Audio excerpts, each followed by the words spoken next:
de livros que compõem a Sagrada Escritura atribuiu o termo Bíblia, tá? Agostinho de Hipona, que estava citando, então, aí dentro da patrística ainda, né? 354, 430 da era cristã. Na escolástica, como eu falei, inclusive expliquei isso dentro de uma evolução histórica, tá? Na patrística, a igreja ainda não ocupa o cristianismo. Vamos colocar assim, vamos diferenciar dessa forma: cristianismo e igreja, tá? Cristianismo é um âmbito mais geral, e quando eu digo igreja, estou falando da Igreja Católica Apostólica Romana, tá? A institucionalização da igreja. Então, no âmbito de cristianismo, quando temos diferentes igrejas e não tem uma liderança universal sobre elas, tá? Você tem ainda a situação em que ainda há perseguições terríveis, né? Não há uma liderança centralizada. Então você tem diferentes comunidades precisando lidar com seus problemas, diferentes sés regionais, ok?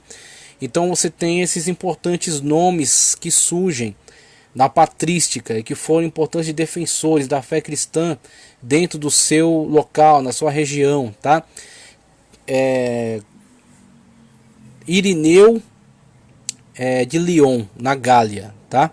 Orígenes em Alexandria, Tertuliano, acredito que mais voltado para Constantinopla, Agostinho de Hipona, norte da África, Atanásio também em Constantinopla, Basílio Magno na região onde é a Ásia Menor, né, hoje a Turquia. Então esses importantes nomes surgem nas suas regiões fazendo a defesa da fé de uma forma mais local, mas as suas obras posteriormente tornam-se mais universais, né?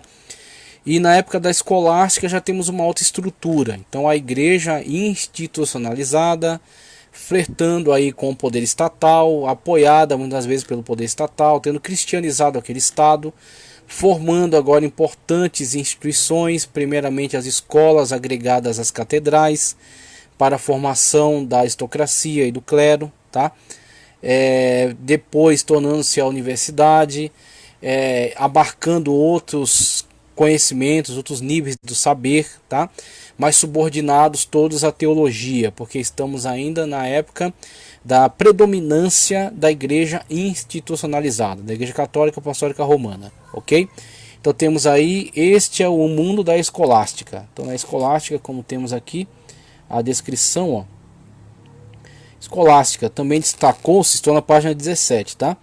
Também destacou-se, teve 8 séculos, 3 fases: transição e gestação da dialética, tá? Dialética que será muito utilizada depois por Hegel, né?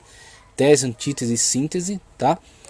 Alta escolástica é o 2, 3, escolástica tardia. O escolasticismo manteve o diálogo entre a teologia cristã, Bíblia e escritos dos pais da igreja. Veja, Bíblia e escritos, isso é a tradição católica, tá? Então a tradição católica reputa ambos como igualmente relevantes, não só a Bíblia, porque a igreja católica se entende a magistra sobre a Sagrada Escritura. Ela entende que é ela que canoniza a Bíblia, né? A Bíblia que a autoriza como igreja, né? Fundamentada na Sagrada Escritura, mas é ela que canoniza a Bíblia, tá? Então a igreja entende que ela está acima do cânon, acima da Sagrada Escritura. Ela não submete ao cânon.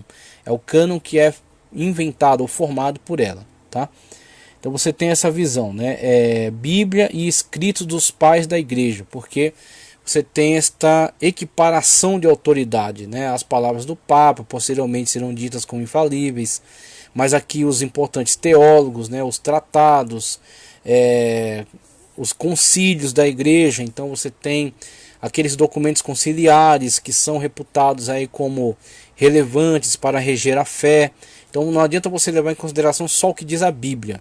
Eles levam em consideração a Bíblia, mais documentos conciliares, documentos papais, os importantes teólogos da igreja, tudo isso era agregado como relevante dentro, né, do âmbito da igreja católica, tá? Então você tem esta época que lida dessa forma com o texto. Por isso que Lutero, na sua chamada para o debate, e depois na situação em que ele será levado ao tribunal, a dieta de Worms, diante Carlos V, se eu não me engano, e representantes papais também, alguns príncipes, né, eleitores da Alemanha, como o príncipe que depois dá guarida a ele, ele se confia totalmente na Sagrada Escritura. Ele diz: olha, se não me provarem dentro da Sagrada Escritura, eu não recuo. Então eu só poderei ser refutado se for refutado dentro da Sagrada Escritura. Então ele impõe isso, e os representantes da igreja de então, da Igreja Católica, não aceitam essa sua imposição, né? E entendem que ele deve se submeter aos concílios e aos teólogos da igreja, e ele tem isso como mera tradição humana, querendo então querendo valorizar a autoridade da Sagrada Escritura sobre tudo isso. Então surge um impasse. Desse impasse, Lutero ele é protegido pelos príncipes eleitores aí da Alemanha, tá? Principalmente um que era de Wittenberg, tá? Eu não me recordo o nome dele agora, mas ele era fundador da Universidade aí de Wittenberg e é quem protegeu Lutero, até que ele é sequestrado pelos seus apoiadores, porque senão ele seria morto no caminho de volta para casa. Ele é sequestrado e levado para o castelo de Wartburgo, onde fica um tempo, traduz o Novo Testamento, depois traduzirá o Antigo. Então ele produzirá toda aquela sua obra, né? E isso atentando contra esse tradicionalismo da Igreja Católica. Então era equiparado Bíblia e tradição, né? E aí é nisso que você tem essa diferenciação entre a Reforma e a Igreja Católica, né? No âmbito da teologia. Mas o escolasticismo ele será então esse movimento muito relevante, como ele coloca aqui, ó, pelo menos 8 séculos, né? Com essas fases determinadas, como ele diz aqui, e produzirá aí um conhecimento bastante vasto, como eu mostrei para vocês aqui, a Suma Teológica de Tomás de Aquino. O escolasticismo manteve o diálogo entre a teologia cristã, Bíblia e escritos dos pais da igreja, e a filosofia grega clássica. Agostinho de Hipona priorizou a filosofia de Platão, e Tomás Aquino, 1225 a 1274, a filosofia de Aristóteles. A escolástica predominante no paradigma da teologia científica foi alvo de críticas severas. Muitas agitações nas dimensões política, econômica, social e religiosa desafiavam a teologia. As grandes sínteses teológicas tinham pouca utilidade diante da vida cotidiana, dos desastres naturais, das pestes, das guerras, do ódio. Paradigmas teológicos não são infalíveis e nem permanentes. Então você tem essa situação em que eles produziam respostas suficientes para esse âmbito acadêmico, mantendo-se sempre subordinado, tá certo, neste viés de Bíblia Sagrada e teologia da igreja, né? Então você tinha aí as grandes obras dos teólogos da igreja, os documentos conciliares. Então você produzia uma resposta a esses eventos que estivesse subordinada a esses limites, tá? Que estivesse subordinada a estes paradigmas, né? Então você tem um conhecimento sendo produzido dentro dessa forma, dentro dessa limitação, tá? Dentro desse quadro. Só que isso não necessariamente satisfaz os anseios, as perguntas, os questionamentos, tá? Que são levantados dentro da sociedade de modo geral, principalmente com o desenvolvimento histórico, outros âmbitos de forças, né, outros meios, né, de força que vão crescendo independentemente da igreja e que vão resistindo ao seu domínio, tá? Resistindo ao domínio da Igreja Católica Apostólica Romana e querendo apresentar então, querendo conquistar, na verdade, a sua independência em relação a ela, tá? Então por isso que ele coloca aqui esses diferentes conflitos que produzirão então questionamentos importantes, e desses questionamentos muitos representantes, muitos líderes, muitos pensadores que de fato vão querer uma limitação do poder da igreja, vão querer que a igreja não que ela desapareça, que ela suma, que ela seja destruída. Quem vai querer mais este âmbito destrutivo será a Revolução Francesa. A Revolução Francesa de fato vai ter esse viés mais violento, tá? Então, inclusive uma frase que Eles não vão descansar até enforcar o último padre nas tripas do último rei ou monarca, né? Então você tem esse âmbito mais violento para a Revolução Francesa. Mas antes disso, a questão não era tanto a destruição da igreja, mas a limitação, tá certo, da sua autoridade ao ambiente religioso, tá? E que ela não tivesse mais a ingerência, o poder, a limitação sobre outros meios, como o meio acadêmico, por exemplo. Então, com isso você tem a queda, né? Com isso você tem o isolamento, tá? Do escolasticismo e da teologia de modo geral. A teologia vai sendo relegada aí, vai sendo marginalizada, né? Colocada aí de lado. Não vai sendo mais tida como reguladora de todo conhecimento científico, o que ela já foi. Tá? Ela foi de fato reguladora de todo conhecimento científico. A igreja impunha o índex, né? O índex é o que? A igreja diz: tais livros podem ser lidos, tais livros devem ser rejeitados. Então, quando alguém caía em desgraça diante da igreja católica, ela isolava totalmente aquela pessoa. Falava: olha, esta pessoa, os livros dela, o que ela diz, não podem ser lidos por ninguém. Então esse é um índex. Ele impõe qual o conhecimento pode ser propagado e o que deve ser evitado, tá? O que não pode ser, o que não pode ter espaço. E é exatamente isso que eles não querem. Eles querem que as universidades tenham independência e as pessoas estejam livres destas imposições, dessa dominação, tá? Então você tem a queda disso conforme vai avançando alguns movimentos: reforma protestante, humanismo, renascimento, humanismo, iluminismo vão avançando. A igreja católica vai perdendo cada vez mais espaço e poder, e com isso o escolasticismo vai cair em desuso. Como ele coloca aqui, né? As suas respostas não atendiam mais às necessidades da sociedade de modo geral. Paradigma da teologia disciplinar. Então você tem agora uma alteração, tá? Então a teologia já esteve num âmbito mais, vamos colocar assim, no âmbito mais eclesiástico, tá? No qual o grande esforço era a oração, o ensino e a liturgia, tá? Então, meios pelos quais a igreja se fortalecia e se afirmava diante de um mundo de perseguições, tá? Passando para uma teologia mais científica, tá? Na qual a igreja se institucionalizou, ocupa uma posição preponderante na sociedade, e essa teologia se profissionaliza, tá? Chegando até o topo com a escolástica, na qual ela pretende dar resposta a todas e quaisquer questões da sociedade, até que ela vai sendo desprivilegiada, outros movimentos vão surgindo e vão empurrando ela para a marginalização. E aí a resposta que ela dará a isso é uma transformação. Então ela sofrerá modificações importantes na chamada paradigma da teologia disciplinar, tá? Na página 17 ainda nos diz, ó: a teologia disciplinar nasceu com a modernidade e, mesmo sendo alvo de muitas críticas, predomina até os dias atuais. A teologia, com pouca influência no campo universitário e no saber em geral, organizou seu sistema disciplinar de conhecimento. Então ela precisa se adaptar. Então ela subdivide, porque dentro de cada âmbito desse ela desenvolverá uma metodologia própria, tá? Então é uma teologia bíblica, é uma teologia sistemática, é uma teologia histórica, tá? É uma teologia dogmática. Então para cada uma delas há uma metodologia própria, tá?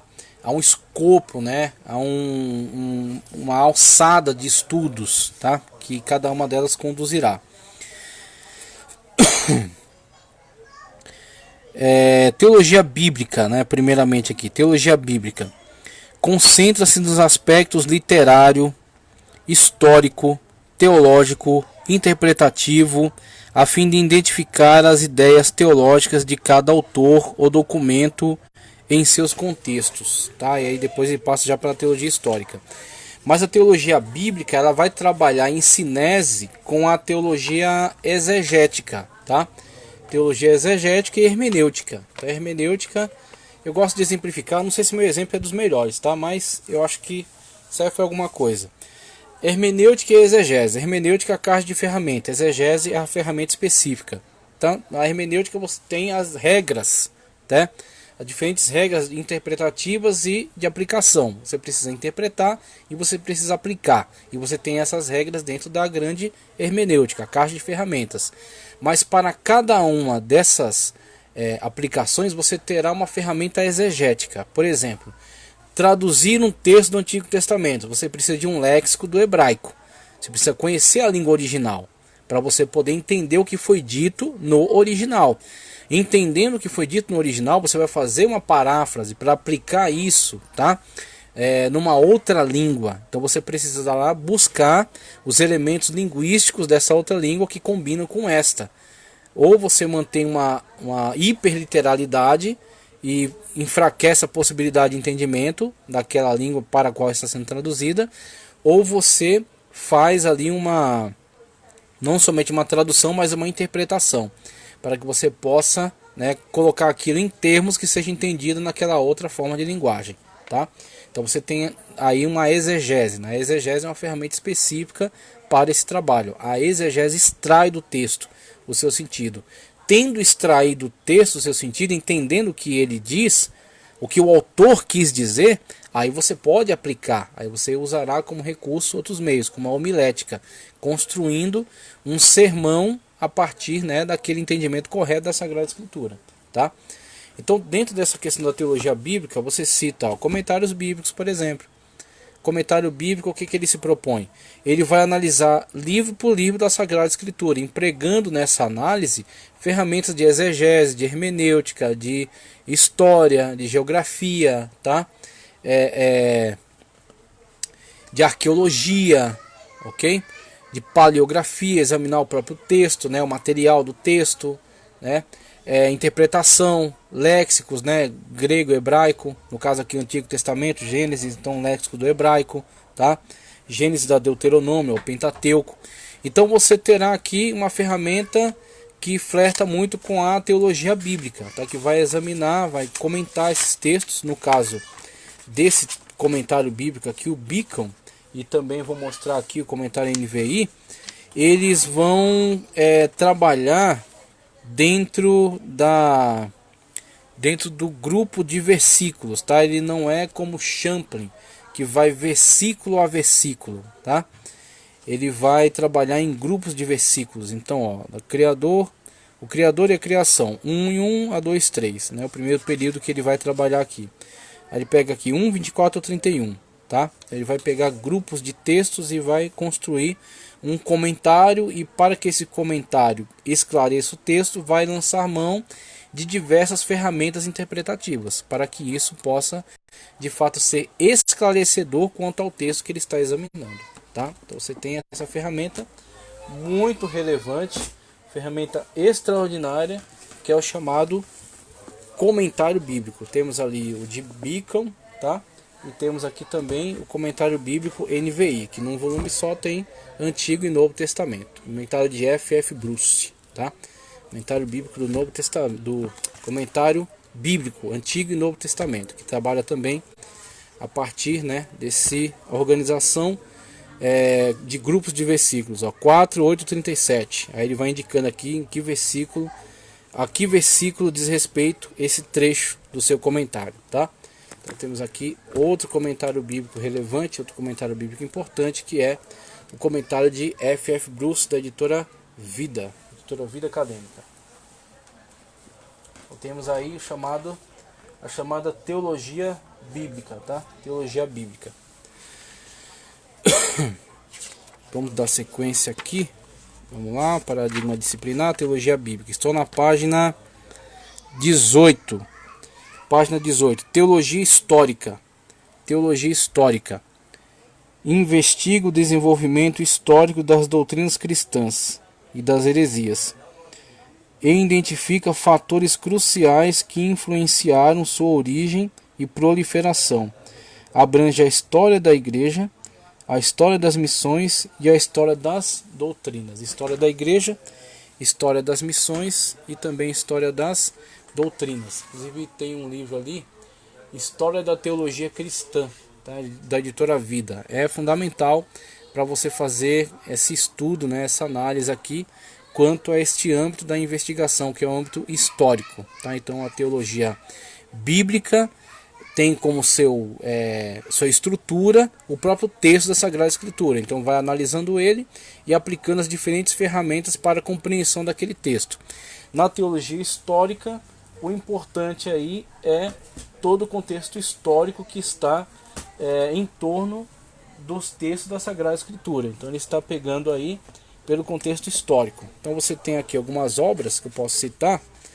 Comentário Histórico-Cultural da Bíblia, por exemplo, é uma obra extremamente relevante para isso, né? Para fazer essa investigação, tanto do Antigo Testamento, Comentário Histórico-Cultural da Bíblia, Antigo Testamento. Então você tem dentro, né, de todo, a partir da organização dos textos bíblicos. Então vamos ver aqui, por exemplo, ó, livro de Samuel, primeiro livro de Samuel 27, 2 ao 3, ó, 27, 2 e 3, sobre Gate, vai trazer esclarecimentos. Aques 27, 6, Ziclag, 27, 7, uma nota cronológica que ele está trazendo para esclarecer. Para 27, 8, Jesuritas. Essa é uma obra extraordinária que vai, respeitando a estrutura do texto bíblico, fornecer informações relevantes de cunho histórico. Então, enquanto ali no comentário bíblico a preocupação é uma preocupação mais exegética, é uma preocupação mais devocional, de aplicação pessoal, também de entendimento, né, para que você possa ter compreensão do significado exato do texto. Aqui ele vai sempre priorizar aspectos historiográficos, né, aspectos da historiografia do texto. Então fornecer, aí vai juntar um pouco de geografia, um pouco de arqueologia, tá? Mas sempre fornecendo subsídios para entender contexto histórico, tanto do Antigo Testamento quanto do Novo Testamento. Temos essas obras aqui extraordinárias. Outras obras que colaboram com a teologia histórica, temos, por exemplo, isso aqui, ó, Flávio José, História dos Hebreus. História dos Hebreus